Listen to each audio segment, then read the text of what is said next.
Hello, everyone, and welcome to Lift Every Voice, a conversation with Bay Area Black leaders. I'm Spencer Whitney, assistant editor in the editorial section for the San Francisco Chronicle, and I'll be your host and moderator this evening. Our aim at the Chronicle is to produce these live stream events to provide our readers another platform to connect with the many talented voices you read every day on sanfranciscochronicle.com. You can always find these events and subscriber exclusive perks on sfchronicle.com/membership. Lift Every Voice connects young Black journalists with Black elders in our communities to celebrate and learn from their experiences, deepening connections with the past to position us all for a better future. The San Francisco Chronicle has joined Hearst newspapers, magazines, and television stations across the nation to publish dozens of profiles as part of the project.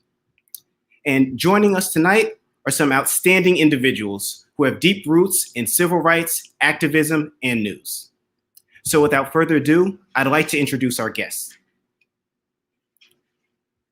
Reverend Amos C. Brown, pastor of the Third Baptist Church of San Francisco and president of the San Francisco branch of the NAACP.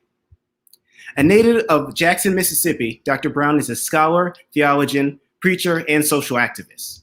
He received his training at Morehouse College and was one of only 8 students who took the only college class ever taught by Martin Luther King Jr. Brown later started the first NAACP Youth Council in 1955 and attended the group's conference in San Francisco in 1956. He also was a San Francisco leader, which included a stint on the Board of Supervisors in the late 1990s. Brown continues to support education and has pushed for reparations. We also have with us Barbara Rodgers, a pioneering and retired KPIX reporter and news anchor, and 8-time Emmy winner. For nearly 30 years, Barbara Rodgers was one of the most recognizable newscasters on KPIX in San Francisco. During her long journalist career, she has interviewed dozens of community leaders and celebrities, including Spike Lee, Delroy Lindo, Jesse Jackson, Ella Fitzgerald, and that's just to name a few. She also co-created and co-hosted The Bronze Report, for which she won her 8th Emmy Award in 2013. The program covers the African-American community in the San Francisco Bay Area and beyond. Rodgers has received numerous honors for her work and community service, and in 2015, her life story was added to the National Archive of African American Oral Histories being collected by the History Makers. And last but certainly not least, we have Walter Riley, Oakland civil rights attorney and longtime activist. Mr. Riley lived through the civil rights movement in Durham County, North Carolina, where he organized lunch counter sit-ins and worked on campaigns to desegregate public spaces. He has held conversations with leaders like Malcolm X and Floyd McKissick. After working in the civil rights movement, he continued to become an anti-war and anti-apartheid activist and supported South African refugees in the Bay Area. Riley currently works as an Oakland attorney who represents protesters and also in criminal justice. He recently filed a lawsuit against the city of Oakland for the police department's response to recent demonstrations and their use of force policies. Well, I'm certainly excited to hear from everyone and have a lot of questions, but we're also going to leave time for some audience questions as well. There's some real heavy hitters with us tonight, and it's truly an honor to have all of you on this panel. Thank you. Thank you. Yes, how's everyone doing tonight? Fine. Good. Great. Very good. You guys look great. I saw Reverend Amos Brown's photograph with Martin Luther King and Roy Wilkins there. And I spent some time with Roy Wilkins also in the civil rights movement, as probably every youth chapter organizer did back in the late 50s and 60s. Excellent. Excellent. Yes, I was at the 50th anniversary meeting of the NAACP in New York City. Uh-huh. Excellent. Well, I'm glad we already have some connections already. And we're just going to get it started. And I know you all have given several interviews over your careers, but I'm really curious to know, what was it like being interviewed for the Lift Every Voice project? Well, for me, since I do so many interviews, it always feels a little awkward when I'm on the other side having to answer the questions rather than asking the questions. But at the same time, once I heard about this project, I just thought it was such a wonderful idea, and I'm really honored to be a part of it. It really is a great thing that you're doing to educate people and to connect the generations. That's the part of it I really like. Excellent.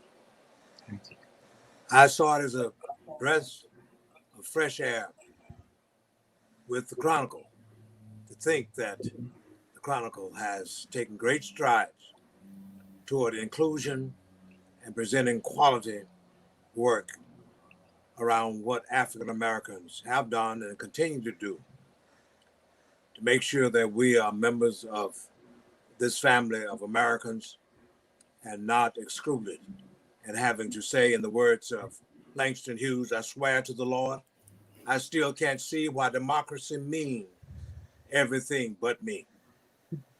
But now the Chronicle is saying we are included in the me, in the family of humankind. Yeah, I think I have the same sentiments as Reverend Brown. It was exciting to have contact with you and the other young folk that are putting this project together. And I think probably you advocated for it. It makes a difference when there are new people, new voices, and new struggles in these corporate rooms, particularly in the media. Good to see Chronicle moving forward, and I wanted to be part of that discussion and was honored to be asked. But I know that there has to continue to be a struggle in these rooms, in these places. And we're not giving anybody a pass. I'm not ready to do that yet. No, you're absolutely right. The work does not stop, and there's certainly lots of struggles that have been both inside and outside the newsroom. But also, as we've been seeing over the last 2 years, but particularly last year in general, how much the struggle has come to the forefront. And what I'm referring to is the Black Lives Matter movement. And there's certainly people have drawn some parallels and connections between the Black Lives Matter movement and the Civil Rights movement, which you all were very much a part of. But I'm curious to hear your thoughts around that. How does it feel? Does it feel the same? Does it feel different? What have been your thoughts around the movement thus far? I would say it's just different people at a different time dealing with the same old problem of race in America. And the struggle goes on. As Frederick Douglass says, America still has not come to the point of including African Americans in the all. We are not one nation under God, indivisible with liberty and justice for all.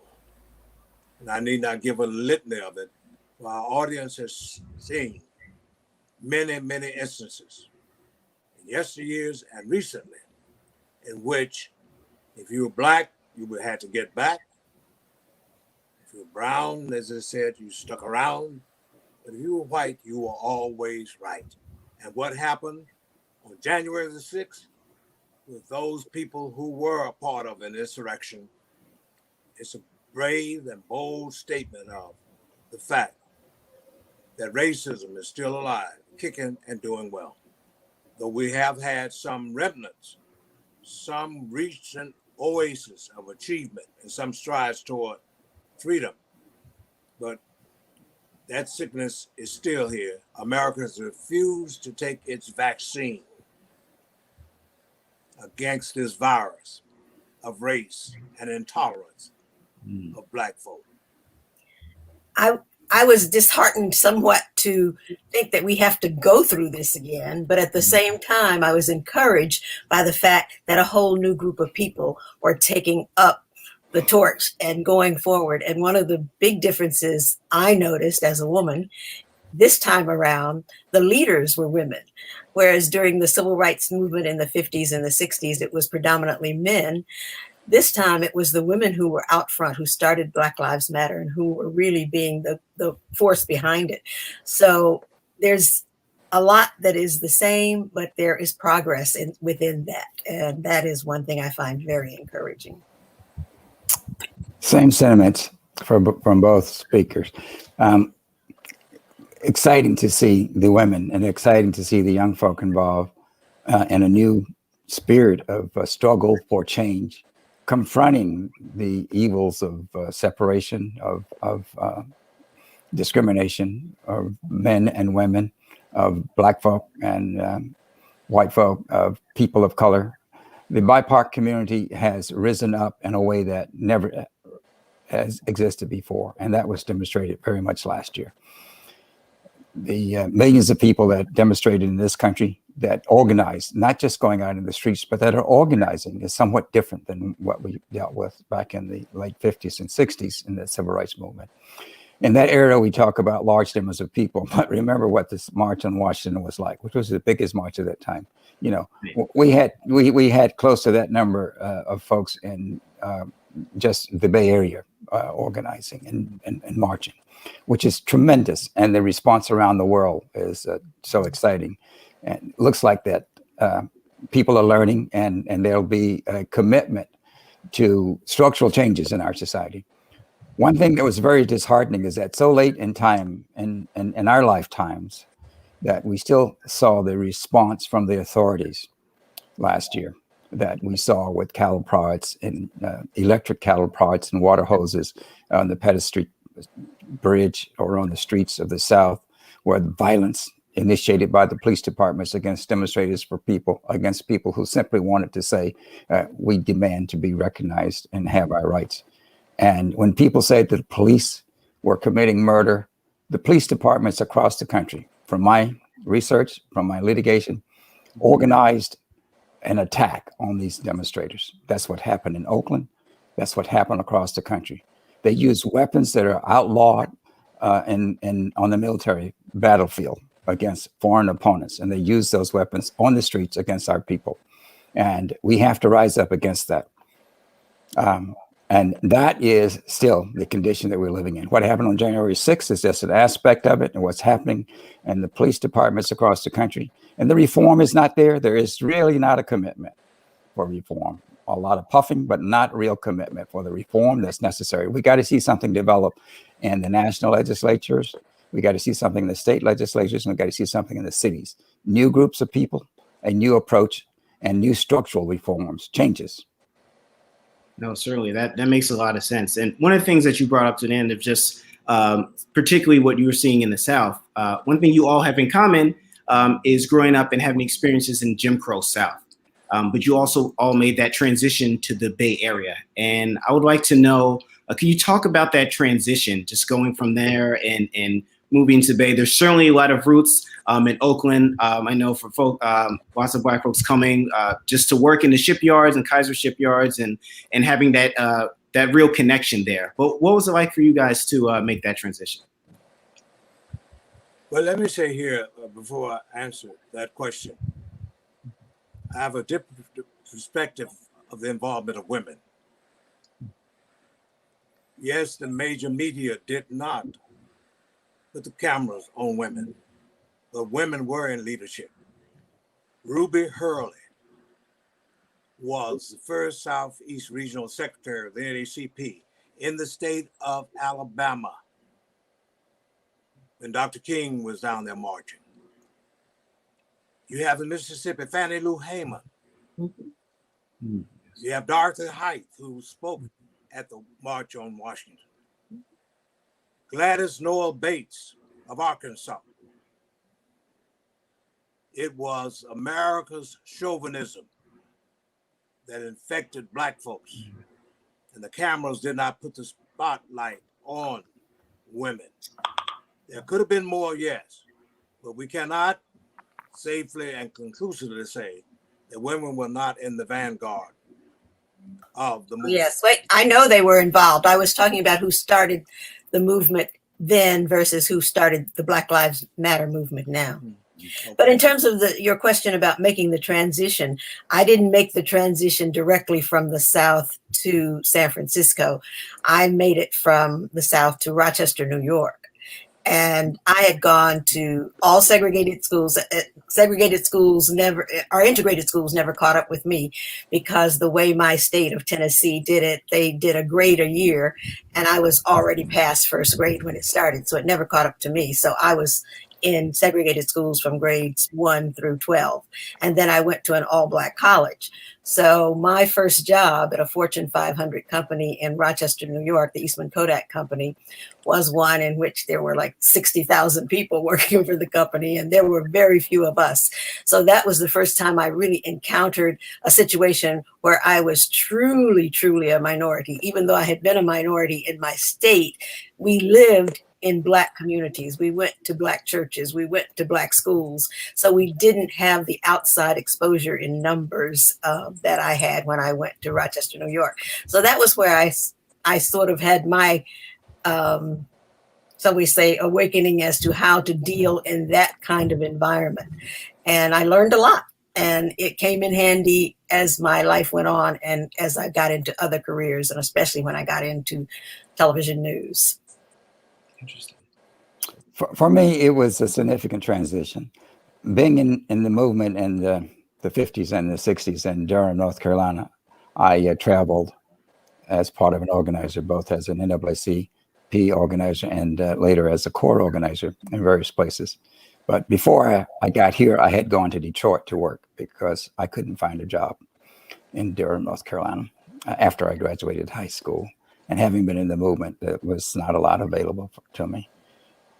So I went to Detroit to work. So I had that experience in an industrial, working in construction and working in a industrial setting and working as a dishwasher. So I went back and did more field work. Coming out here, I had the experience under my belt of working with and being, having been a leader in the movement and working with a lot of people older than me, as the youth chapters were, young adult chapters were at that time. Both students from North Carolina College, other universities, Duke University, and working people in the city of Durham, a broader experience. So by the time I got here, I felt like I had experienced a bit of the world. But San Francisco was certainly very different. It was more appealing to me as a person to find a place to live. I still couldn't find a job. I wanted to work in service industry, and there were no jobs there. You know, the industries were racist, closure to Black folk, and particularly Black folk coming from the South. I didn't find the industrial work that I thought I would be able to find. It took me a long time to get to college, but I did like the area because I thought there were a lot more, a larger group of people here that were looking to change the world that we were living in and had a different outlook. You know, the home of the place where there had been a lot of work being done around developing the UN. A lot of work had been done by folks who were here already around civil rights issues. And it was just larger and more appealing to me, a chance to broaden my perspectives. Meeting people from different countries in a different way. In the South, it was Black and white. Out here, it was not Black and white. It was Black and brown and Asian groupings, people with different political outlooks and tendencies, lots of organizations that were so exciting to me and helped to shape me and for the rest of my life.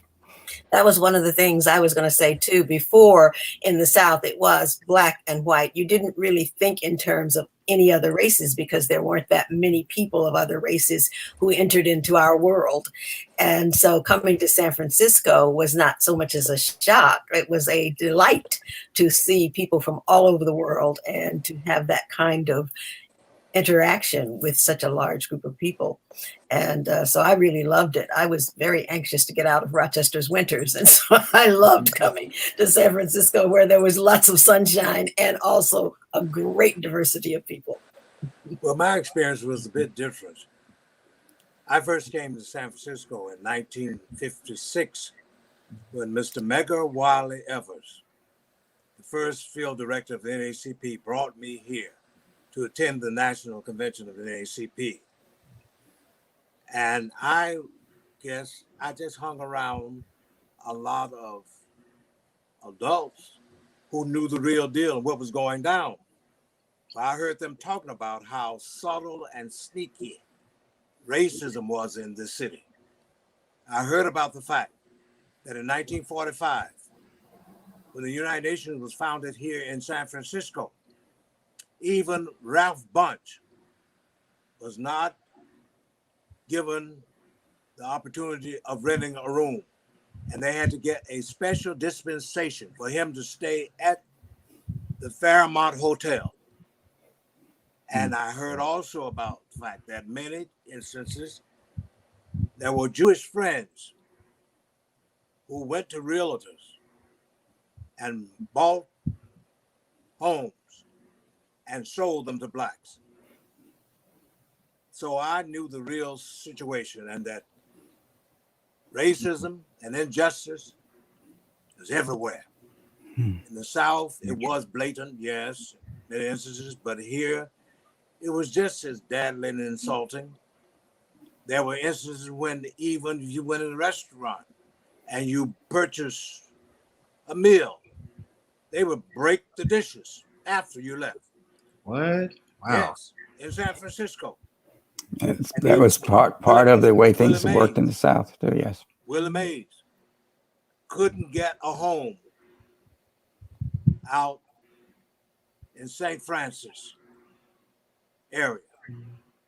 St. Francis Woods. No, not at all. So there was discrimination here. And then the only reason why blacks were able to come here during the war is that they needed us to do cheap labor. They did not trust us to fight in World War II, be on the front line. They were fearful of our defecting to the enemy because of the racism in America. So blacks were recruited by Kaiser to come here to build the ships, to unload the ships, and to serve as personnel on the railroads, to transport soldiers to Europe to fight. So this demon, this virus of racism has been everywhere. But It's true. we still have miles to go and promises to keep before we fall asleep. The Southern Baptists just this day in Nashville, Tennessee, by a thin margin, kept the conservatives, the Trumpites, from taking over their convention. The convention is split, and it was founded in 1845 over the issue of slavery. Those are the people who are still with us, like Franklin Graham, Jerry Falwell Jr., Paula White, all who have been a buttress and a support for the Trumpism, the fascism, and the nationalism that's prevalent in this nation. But the Church of Jesus Christ of Latter-day Saints possibly may be the last hope for Protestantism in America.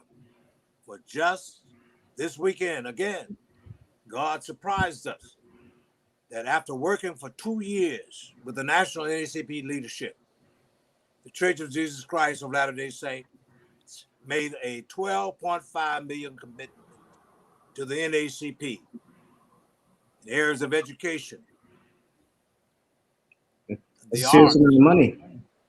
and they are saying we want to also have young people from the Church of Jesus Christ of Latter-day Saints and the NAACP network go to Ghana, West Africa in 2022, so that they will see the genesis of that evil slave trade. They were not against critical race theory as the Southern Baptists were.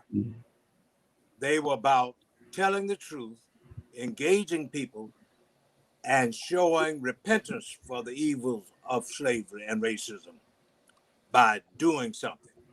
And they pleasantly surprised me by saying that that trip to Africa for young scholars would be the Dr. Amos C. Brown Scholars Program, who will go there, see where it all started, and come back as missionaries and champions of justice, equality, and saving this nation. That's outstanding. That's really wonderful. Yeah, that's wonderful. outstanding. Yeah, great news. Yes.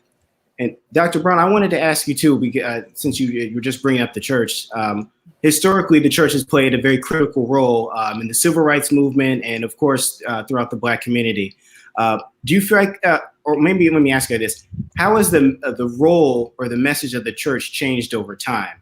Has there been that from civil rights to now, particularly with Black Lives Matter and a lot of these other instances you've been referring to?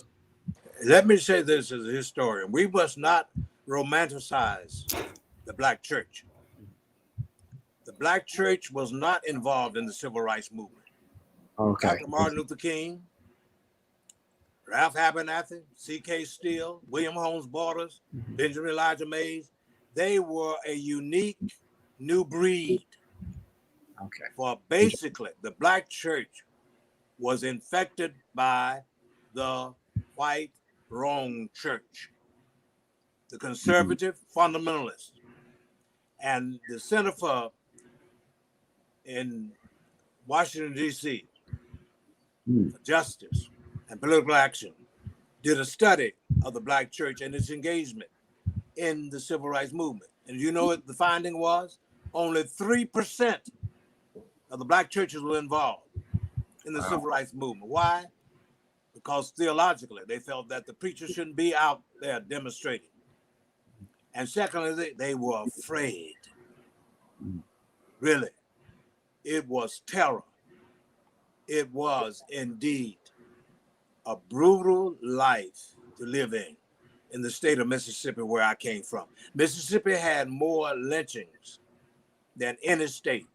To be exact, there were 581 from 1882 to 1968, including the lynching of Emmett Till, that shook me and caused me to get involved in the movement at the age of 14. And I want to give another historical piece here. The student movement did not begin in Greensboro, North Carolina. The student movement began in 1958 under the auspices of the Oklahoma City Youth Council, the Louisville, Kentucky Youth Council, and Wichita, Kansas. And this is all confirmed, it's documented at the Library of Congress. But what happened? At that meeting that you saw, that picture of Roy Wilkins and Dr. King, right, and myself, that was the 50th anniversary meeting. And it was at that meeting that a whole busload of young people came to New York, and they gave their report on their successes when they sat down on August the 28th, 1958. And they also presented the production of a play. And it was a young man there named Isella Blair from Greensboro, North Carolina. Maybe he's still alive, last I heard, who heard the young people from Oklahoma City giving this excellent report. And he got fired up and went back to Greensboro that fall of 1959 and tried to get students to join him as entering students at A&T in Greensboro. But they were afraid that fall. However, they built up enough courage. On February the 1st, 1960, and 3 others joined Isella Blair. Wow. And that's the accurate record, and we must tell our own story and not let the established white press give us the spin that they put on it, because they tried to just black it out. They thought the movement was going to go away. But this movement of students leading demonstrations started on the auspices of NAACP. NAACP has not always been a litigating organization. It also has some hellraisers like that youth council and like yours truly, who in Mississippi in 1955 at 14 organized the first youth council in the state of Mississippi. I think that was part of the history of the NAACP. A lot of the organizing was done by young people in their adolescence and pre-adolescence. The movement towards the Federal Street Bridge was young people, which is the story is not told very much. It was young people that went out there, and some of the old people were enthusiastic and giving them support, but wanted them to stay back. Historically, they also in 1957 at Royal Ice Cream in Durham, one of the first sit-ins as recorded. And part of the sit-ins that were organized. And Esel Blair, I knew him. I went to A&T. I was in high school, junior high school and high school, starting those things in 1960 when the demonstrations were really kicked off on those levels. But yeah, the NAA was one of the leading organizations. I mean, I know that I met with Medgar Evers the year before he was killed at the NAA convention in Atlanta. All right. And we spent a lot of time together having discussions about the differences and different tendencies in the leadership, the national leadership, as he probably had with you, Reverend Brown, in that period. And he was a man of tremendous integrity and strength. Of the people I've met in my life, he was one of the folks like Malcolm that had his spirit had a tremendous impact on me. One of the things that's been encouraging in the Black Lives Matter movement is that we are seeing a lot of young people during the demonstrations last year after George Floyd's death. There were a lot of young people who came into the streets. Now, some of that I think was because they were out of school because we were in the middle of the COVID pandemic. But I was really encouraged to see how many young people were taking a leadership role and were getting out there and being involved. Absolutely. It was also an important aspect of what happens in the Black Lives Matter movement in the last 20 years, and certainly in the last 10 or 15 years, this period, is that there is not a dependency on individual leaders. There's been that struggle since the 60s, at least from my lifetime, where mass media, part of the culture of America is that you want to find the leader that tells folks where the direction is. We had that struggle against that position, that approach, in the 60s. But in the most recent period, it's very clear, Elisa Garza talks about we are leaderful, not leaderless. And we don't have a leader. The part that social media plays in that, in terms of not having a centralized leader, because people can put anything out there on social media and get a crowd going. So, and some of that is good. Some of it doesn't turn out so well. But I think overall, that's one of the biggest changes is what is happening with social media. Absolutely. Now, I'm glad you guys all brought that up, particularly seeing the youth lead a lot of these movements has really been able to kind of mobilize people all over the nation as well as in other countries as well. And I wanted to touch on that because, Mr. Reilly, you've had a long-standing career in activism and particularly in your family, it's actually been generational. Your son, Boots Reilly, certainly through his music and films like Sorry to Bother You have definitely touched people's souls. And then also I've heard your grandson, Akil Reilly, also is organizing large-scale marches in Oakland against police violence. And you also got a chance to march with him. What was that like? It was great to see the culture of struggle, of fight back, the spirit of a sense of self and dignity and empowerment expressed by my grandson, Akil. His dad was the same way, my youngest son. But I also have a grandson in Los Angeles, Carlo Kim, Rebecca Riley's son, my daughter, comes from my experience in the civil rights movement.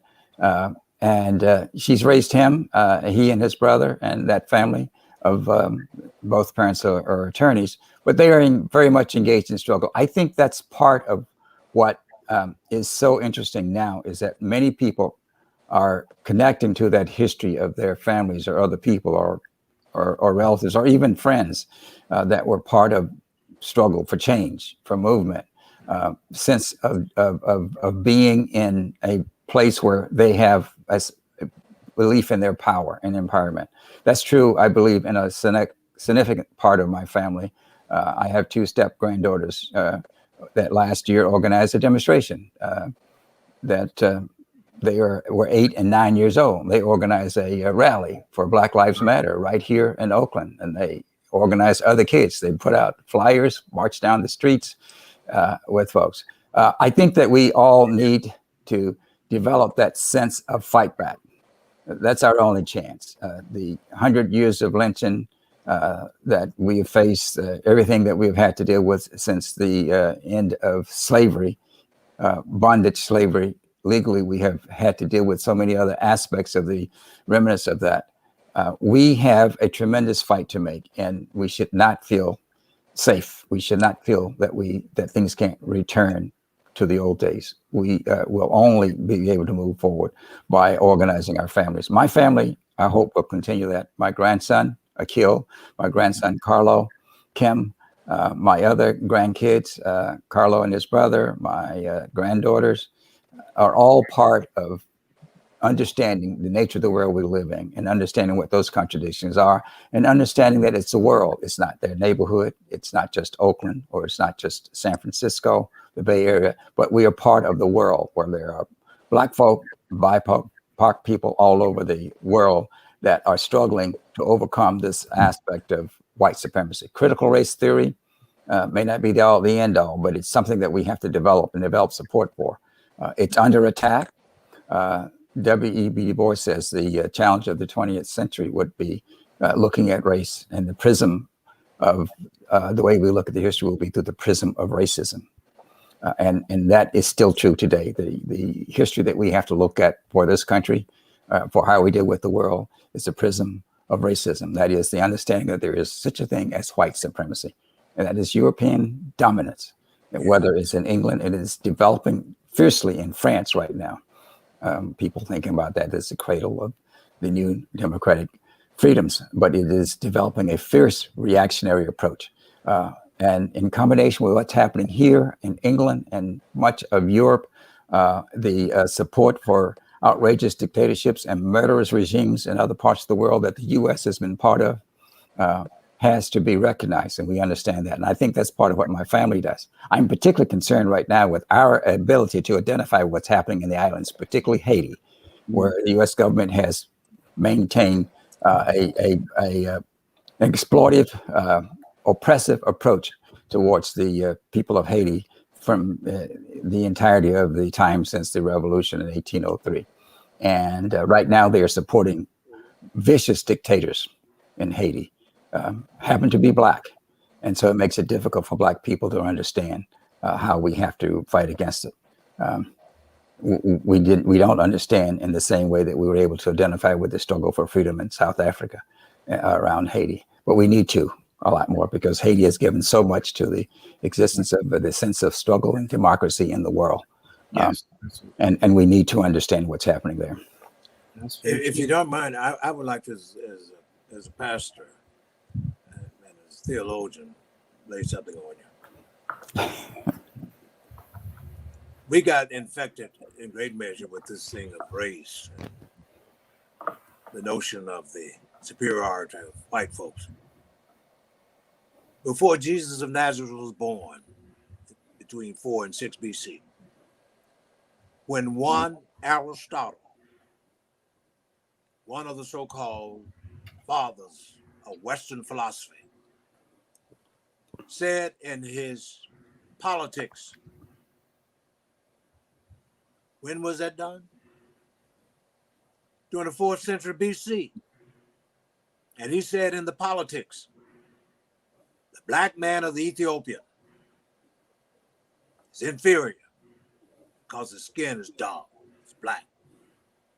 And the only way that he can become enlightened and somebody would have to go up to Europe, where the climate is cold, and become lighter. Number 2, he said, we will never be capable of self-governance. We would always have to have a white man or white woman over us.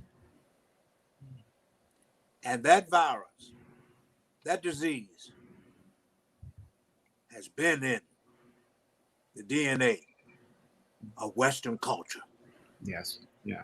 It continued through de Gobineau in France. You mentioned it, Brother Reilly, earlier. Chamberlain. And that's why number 45 said, we don't need any more people coming in here from Africa. We want people coming in from Norway. We don't need them coming from that asshole. And the church has been supportive of that notion. Well, doesn't someplace in the book it says Ham and Abel is the mark that we all face? Yes, that's what the Southern Baptists use as rationale for their racism and for their splitting in 1845 and developing, creating the Southern But we have Baptist Convention. economic systems that exploit and make tremendous profit off of that, and that's one of the difficulties that we have of facing our problems, because it is profit making. Yes. Yeah. To maintain a system and structures that benefits from these divisions. No, this is all very true, and I think a lot of it too. When you were mentioning earlier about critical race theory and that becoming a really big topic in the news, I think we're going to be hearing a lot more of that as politicians are debating it and things like that. But I just wanted to shift gears a little bit. We haven't touched too much on news, and I wanted to get Ms. Rodgers' opinion on something. We spoke earlier, and one of the things you mentioned, particularly around your careers, you've done over 8,000 interviews in your career. Is that somewhere around there? Probably more than that. Even more than that. Wow.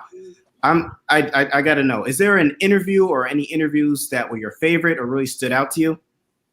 There were so many that wound up being favorites because they were favorites in different ways. But we talked about earlier the fact that one of my first celebrity interviews was with Harry Belafonte. Right. And that was when I was a new reporter, and everyone had told me, oh, he's going to be very difficult. Make sure you have everything, that you don't waste his time. So I was very nervous. I'd written all my questions down. I'd said to my photographer, let's get there early so we can set up and make sure we don't keep him waiting. So we were all set up when he came out the door. And I was at that time anchoring weekend news and reporting 3 days a week. And this was on a Monday morning. So when he came out the door, he said, "You look familiar to me." And I was stunned. And he said, "I saw you on TV last night. You're very good." And I was undone. It was like, oh my God, what was I going to ask him? I was like totally jelly after that. But I got it together and I sat down and I got my interview done. And he was very, very complimentary. And he said, "You're doing a good job." I told him I was very new at it. He said, "Well, you don't sound new." And so it was really encouraging to have that kind of person. I mean, Harry Belafonte to say to me that you're very good when I had only been on the job for a very short time. And then there have been so many others. As a young girl, I like so many other young Black women. When we saw the Supremes on the Ed Sullivan Show, we were just taken away by the glamour and the beauty of these Black women on TV. And I sat there transfixed and thinking, what must it be like to be like the Supremes and to have the beautiful hair and the gowns and the makeup? Little did I know that some years later, I would be interviewing one of the original Supremes, Mary Wilson. And then not long after that, the man himself, Berry Gordy. So, I mean, when I look at my life and I think, oh my God, here I was, this little girl, poor Black, and then with not many, at that time, many prospects, but then finding a whole nother world out there for me that came through the career of being a journalist, which I hadn't known I was going to do when I started out. That's excellent. Just getting a chance to hear everyone and also get to meet these people that are world leaders and celebrities and doing all these things. I think that's excellent. And I have a question for to everyone, actually. Something we haven't really touched on, but maybe a little bit in some ways. There's the idea that in order to live in this world, we should be trying to make things better. And you all have been doing that throughout your careers, certainly. But how has that played such a role in all of your careers? Was that kind of the main thing you guys were going for, or was there other motivations? I'm really curious to hear what you guys have to say. Well, it was a woman, Ms. Rodgers, Ms. Esther Randall, who was treasurer of the Jackson, Mississippi branch of NAACP for 50 years. She also taught me Sunday school at Farris Street Baptist Church, one of the lead social justice churches in Jackson. I never shall forget that at the age of 8, in my Sunday school class that she taught, she asked me, "Amos, do you know what your name means in Hebrew?" I said, "No, ma'am." She said, "Well, sit down, let me tell you. You have a great name. And if you live up to your name, you're going to be a great man." She said the name Amos means in Hebrew, the prophet who bears the burdens of the people. And my first opportunity of doing that, at bearing the burdens, was when I picked up that Jet magazine and saw that mutilated head of Emmett Till. Mm-hmm. And I ran to Mr. Evans and told him how upset I was. And he said to me, Amos, I understand how you feel, but don't just be mad or angry. Let's be smart and strategic. Let's organize a youth council of NAACP so that you and your young friends will learn how to fight this evil of race and injustice in a strategic, smart way. And I never forgot that. Every place that I have gone, I've been in the struggle. And even in Atlanta, when I got to Morehouse, they knew me as the State Sovereignty Commission of Mississippi, that spy group that spied on all civil rights workers, including Mr. Evans. They dubbed me, they named me a full-fledged agitator. And I was just a kid. And that Sovereignty Commission had compiled a 10-page file on me. They had people following me all around, wherever I went to a convention. From 1956 to 1972. Every church that I pastored has been a social justice church. Excellent. From Westchester, Pennsylvania, my first pastorate. I was president of the branch there. St. Paul, Minnesota, pastored Pilgrim Baptist Church. Pilgrim was known as the church that was not scared to stand up, speak up for Black folks. And that's why I guess Third Baptist thought that they would take a chance on me when I was invited to come here. 1976, and this Sunday I'll be celebrating my 40th year as pastor of this great congregation. Congratulations. Congratulations. In terms of making the world a better place, you know, I grew up in a household where we were taught, even though we were poor and we didn't have that much, we were always taught to share, to play it forward. And since I grew up with that concept, I was always doing that, thinking of ways that I could do something to help someone else. And so I think many people feel that in order to make the world a better place, you have to do something huge, you know, like start a movement or become president of the United States, but you can make the world a better place by starting where you are. One of the things I always say to young people is learn how to grow where you're planted, because if you can do something for the people who are closest to you, you know, a lot of times when I would go to speak to schools, people would say, you know, we need to have the famous people come in and show these kids the way. And I said, yes, that's one of the things you have is people who've made it, who show them the example. But the really important people are the people who live in that neighborhood, who live in their house, who they see every day. Those are the ones who can instill in them the concept that I can do what I want to set out to do, because that's where I got it. I got it from my parents. There were no famous people coming to my neighborhood when I was growing up. There were no famous people coming to my church. There were no famous people coming to my little 2-room school that I went to from grades 1 through 8.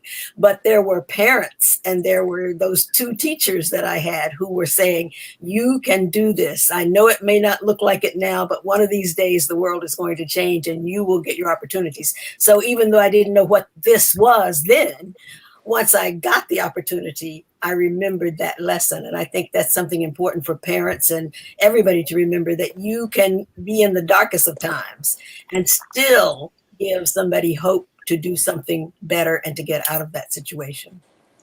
Ms. Rodgers, weren't you also at Channel 7?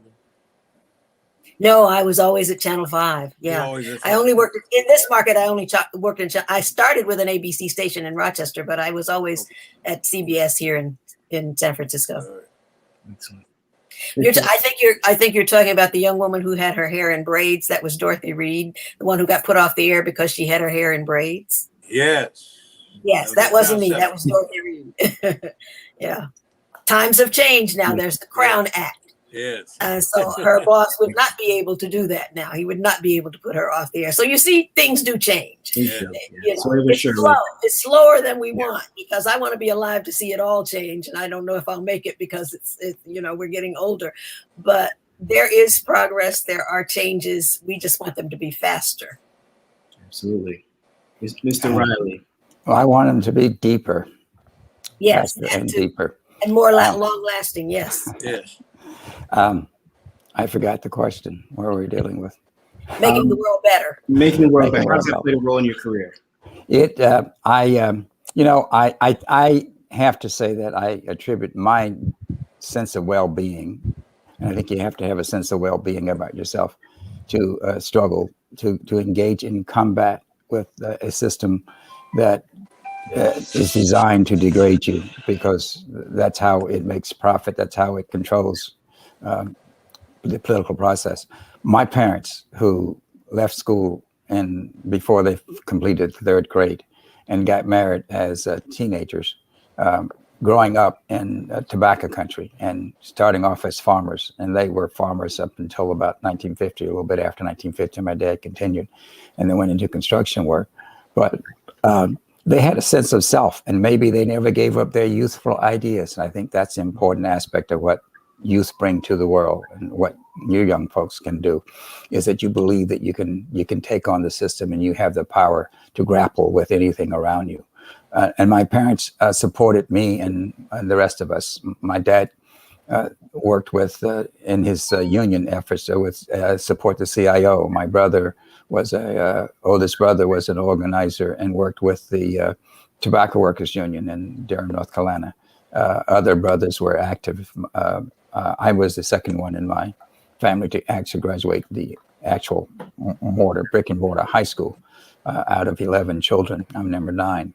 So we had a big family, but we had a sense of self and power. And my uncles and my cousins and all of us, we would, nobody was going to come in and destroy us.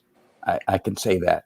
In the civil rights movement, my oldest brother sat across the street when we were under attack verbally and with his friends, and made sure when we had picket lines that nobody was coming at us. I can tell you that I had a brother that was at Fort Bragg during the early part of the civil rights movement, and he was a drill instructor.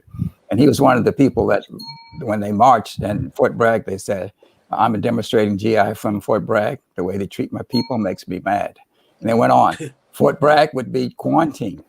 What do you call it? Closed down every time we had major activists in North Carolina. And Fort Bragg was the biggest base in the country.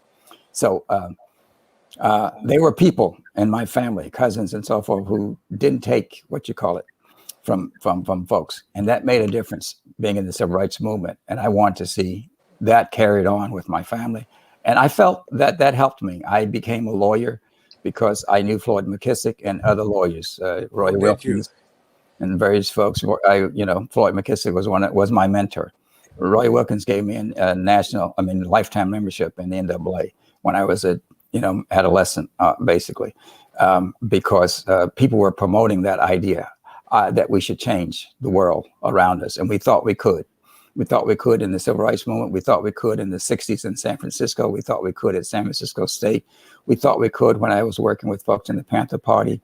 We thought we could when I was doing industrial organizing in auto and working with steel workers and going up to Rochester, the home of Frederick Douglass, and the newspaper at least, and organizing. We thought we could change the world. And I think that to that extent, that's been part of who I am, and the ideas, legacy, and the morality that I would like to carry on and see carried on with folks. And morality, I say that changing the world with a sense of dignity, respect for other folks, ability to listen and understanding the predicaments that we're in, and willing to fight authority when we know it's wrong. Oh, excellent. Oh, thank you for sharing that. And I just want to let you guys know we're actually going to be taking some listener questions, audience questions as well. So we have one that says, do you have advice to those who are falling behind you in your amazing paths? What advice would you give any of those folks? I don't know that anybody's falling behind me. I mean, I think so. You got a lot of family, at least. Sounds like they're doing that. yeah. I think they feel empowered because they don't feel intimidated totally. I mean, by the great power of the world around them. And that's all of us as a community that helps to do that. That's who we are.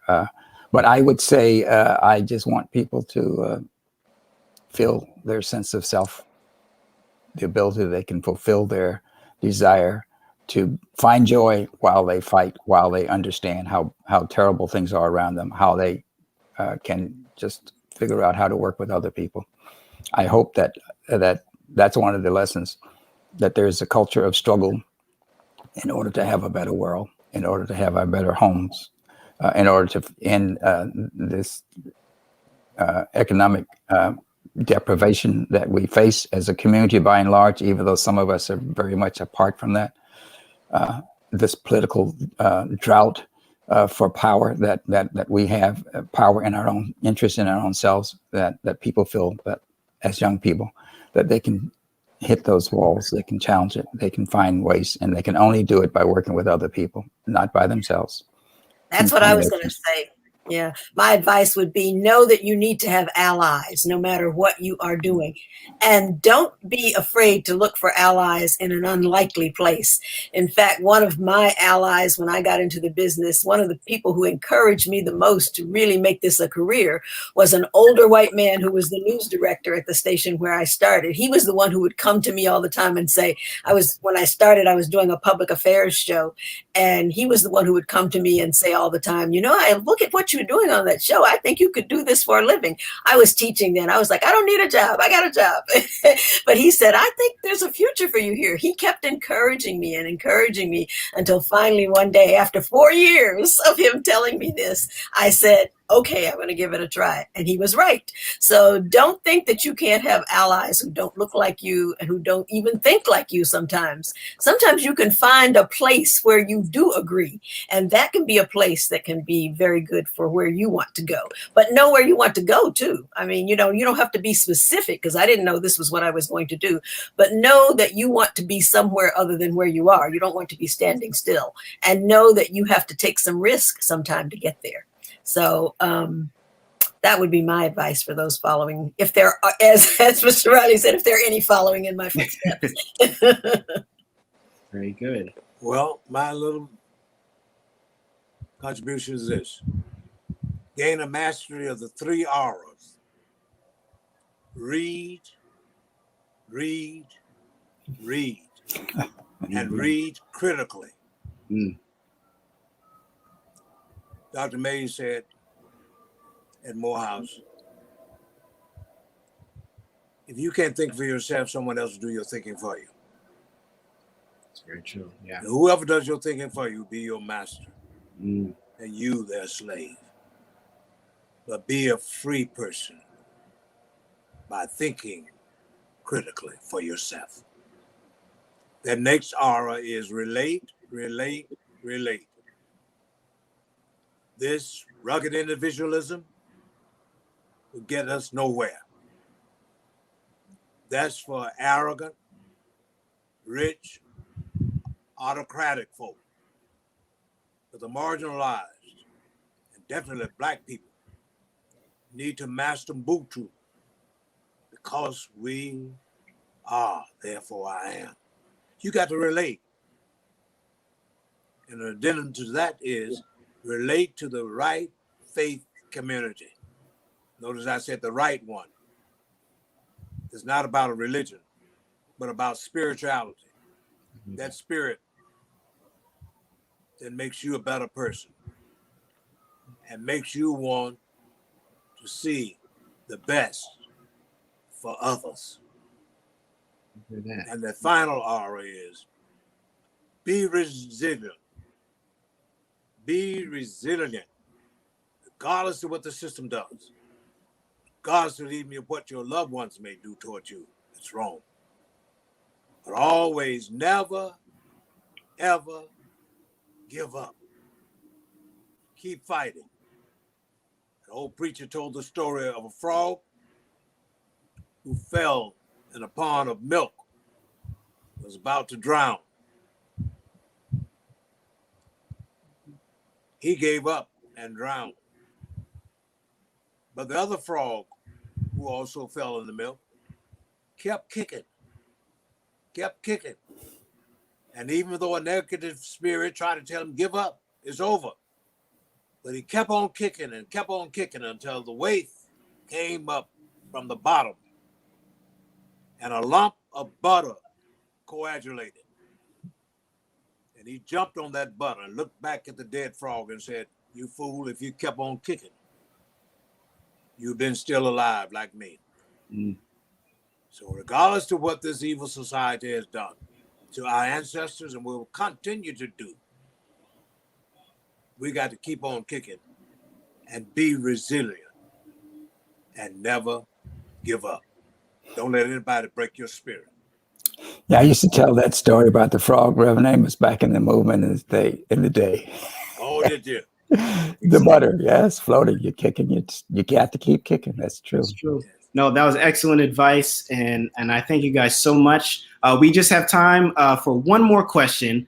It comes from Roy Stone, who says, is there any role models that you still look to today? Well, one of the people who, when I first came to the Bay Area, who sort of took me under her wing was the first African-American woman to be on TV west of the Mississippi. That was Belva Davis. Yes. And she really became, I call her my San Francisco mom, because she became a mentor and a mom. And I had not really had a mentor before. And she just jumped right into it. And I think had it not been for her, I don't even know if I would have lasted in San Francisco as long as I did. Maybe I would have on my own, but I don't think it would have been as fulfilling as it was with having someone like her who had been the first to be on television and in the Bay Area and, like I said, west of the Mississippi, to take me under her wing and just really show me around and talk to me and tell me about things that were happening that I needed to know. So yes, I still look up to her. And there are many people I see who are doing something with their celebrity status. And really, I see a lot of people, our favorite Warriors star and his wife. I mean, they are always out in the community doing something and contributing to something and just, really doing things to make life better for others who are less fortunate than them. So, there are a lot of people I look up to and who I see doing some of the things that I think they should be doing once they have gotten to a certain level. Excellent. I have had experience with a number of folks. I think I mentioned earlier, I'd worked with Harry Belafonte. I worked with Danny Glover, celebrities who have a lot of international contact and with their history, a lot of foresight, reminiscence of Paul Robeson, those kinds of use of the celebrity to help to move things forward. But right now, as I sit here, I'm thinking of my son, Boots Reilly. I'm thinking of my son, Manuel Reilly. I'm thinking of my grandson, Akil, and his sister, Kamaya, who are out there doing things. I'm thinking of my grandson, Carlo Kim, who is coming here from Northridge, California this week to engage and develop some learning as a 15-year-old with a number of other folks that are organizing around here, like Critical Resistance and Anti-Police Terror Project people. I'm looking to see that generation of folks, of the kids of the people who are now in organized struggle, organizations, going to law school, like my granddaughter, Elizabeth Kim. But I see that these are the folks that I have my sense of connection with, resolve to see them as folks that I'm learning from. I've learned a lot from my grandsons, and I learned a lot from Boots. And that's the idea of struggling and organizing and continuing to understand that people have to recognize, critically analyze the economic system that we live in. And in general, how we engage in politics, that is electoral politics, but how we engage in the politics of relating to each other and moving forward around particular issues in community. Those are the things that are so important. And I'm looking to see that develop. I like what people like Elisa Garza is doing. I like we got Devontae Jackson, is doing right here in the Bay Area. Carol Fife, Nikki Bass. I'm seeing these kinds of things that are happening in Oakland, and I'm seeing some of the young folk in the National Lawyers Guild that I work with, and I want to lift that up as a struggle where we are building movement. We're building legal structures to help build a movement, and not just building professional careers, but we're trying to build a movement to have a better world where there's housing, healthcare, and justice in our system. Excellent. Excellent. Well, I've always been intergenerational in my approach. Of yesteryears, I was inspired by Dr. Benjamin Mays, Dr. King, Roy Wilkins, Bishop Stephen Gill Spotswood's, the AME Zion Church, and Frederick Douglass. Many people don't realize that Frederick Douglass was also a licensed AME Zion preacher. He was not just an abolitionist. From Rochester, New York. That's right, in Rochester. Thank you. And of course, Harriet Tubman. And right now I'm working on a project to make sure that we get Jackson's image off of that $20 bill so that she will get there and not let what the outgoing administration did to kill that effort. I think today that persons like Jamie Foxx and my youngest son, David, who though they are in Hollywood, but they are on the cutting edge, engaged, and they are busy helping others through staging film festivals, not intermittently, but every other week, each month, encouraging other young artists to use their gifts and their resources to stay in the struggle. Brother Reilly, I also love my friend Danny Glover. We traveled all over the world together, been down in Mississippi in the struggle. I miss my friend Julian Bond. Julian and I were involved in Atlanta. And when the movement of students movement got to Atlanta, the presidents of the Atlanta University Center, the adults were not irritants. They didn't try to block us. They were encouragers.